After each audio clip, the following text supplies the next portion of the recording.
हिंदी कहानी शिकंजी का स्वाद। एक प्रोफेसर क्लास ले रहे थे। क्लास के सभी छात्र बड़ी ही रुचि से उनके लेक्चर को सुन रहे थे। उनके पूछे गए सवालों के जवाब दे रहे थे। लेकिन उन छात्रों के बीच कक्षा में एक छात्र ऐसा भी था जो चुपचाप और गुमसुम बैठा हुआ था। प्रोफेसर ने पहले ही दिन से उस छात्र को नोटिस कर लिया, लेकिन कुछ नहीं बोले। लेकिन जब 4-5 दिन तक ऐसा ही चला, उन्होंने उस छात्र को क्लास के बाद अपने केबिन में बुलवाया और पूछा, तुम हर समय उदास रहते हो, क्लास में अकेले और चुपचाप बैठे रहते हो, लेक्चर पर भी ध्यान नहीं देते, क्या बात है, कुछ परेशानी है क्या?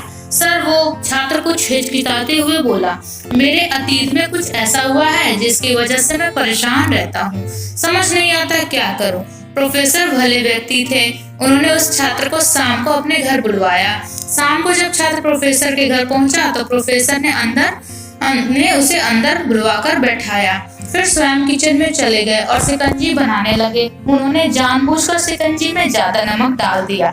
फिर किचन से बाहर आकर शिकंजी का ग्लास छात्र को देकर कहा, ये लो शिकंजी पियो। छात्र ने ग्लास हाथ में लेकर जैसे ही एक घूंट लिया, अधिक नमक के स्वाद के कारण उसका मुंह अजीब सा बन गया। यह देख प्रोफेसर ने पूछा, क्या हुआ, शिकंजी पसंद नहीं आई? नहीं सर, ऐसी बात नहीं है, बस शिकंजी में नमक थोड़ा ज्यादा है।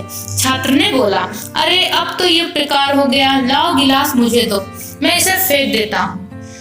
प्रोफेसर ने छात्र से गिलास लेने के लिए अपना हाथ बढ़ाया, लेकिन छात्र ने मना करते हुए कहा, नहीं सर, बस नमक ही तो ज्यादा है, थोड़ी चीनी और मिलाएंगे तो स्वाद ठीक हो जाएगा। यह बात सुन प्रोफेसर गंभीर हो गए और बोले, सही कहा तुमने, अब इसे समझ भी जाओ, यह शिकंजी तुम्हारी जिंदगी है, इसमें घुला अधिक नमक तुम्हारे अतीत के बुरे अनुभव हैं। जैसे नमक को शिकंजी से बाहर नहीं निकाल सकते, वैसे ही उन बुरे अनुभवों को भी जीवन से अलग नहीं कर सकते। वे बुरे अनुभव भी जीवन का हिस्सा ही हैं। लेकिन जिस तरह हम चीनी घोलकर शिकंजी का स्वाद बदल सकते हैं, वैसे ही बुरे अनुभवों को भूलने के लिए जीवन में मिठास तो भूलनी पड़ेगी ना। इसलिए मैं चाहता हूँ कि तुम अपने जीवन में मिठास भूलो। प्रोफेसर की बात छात्र को समझ आ गई और उसने निश्चय किया कि अब वो बीती बातों से परेशान नहीं होगा। जीवन में अक्सर हम अतीत की बुरी यादों और अनुभवों को याद कर दुखी हो रहते हैं। इस तरह हम अपने वर्तमान पर ध्यान नहीं दे पाते और कहीं न कहीं अपना भविष्य बिगाड़ लेते हैं।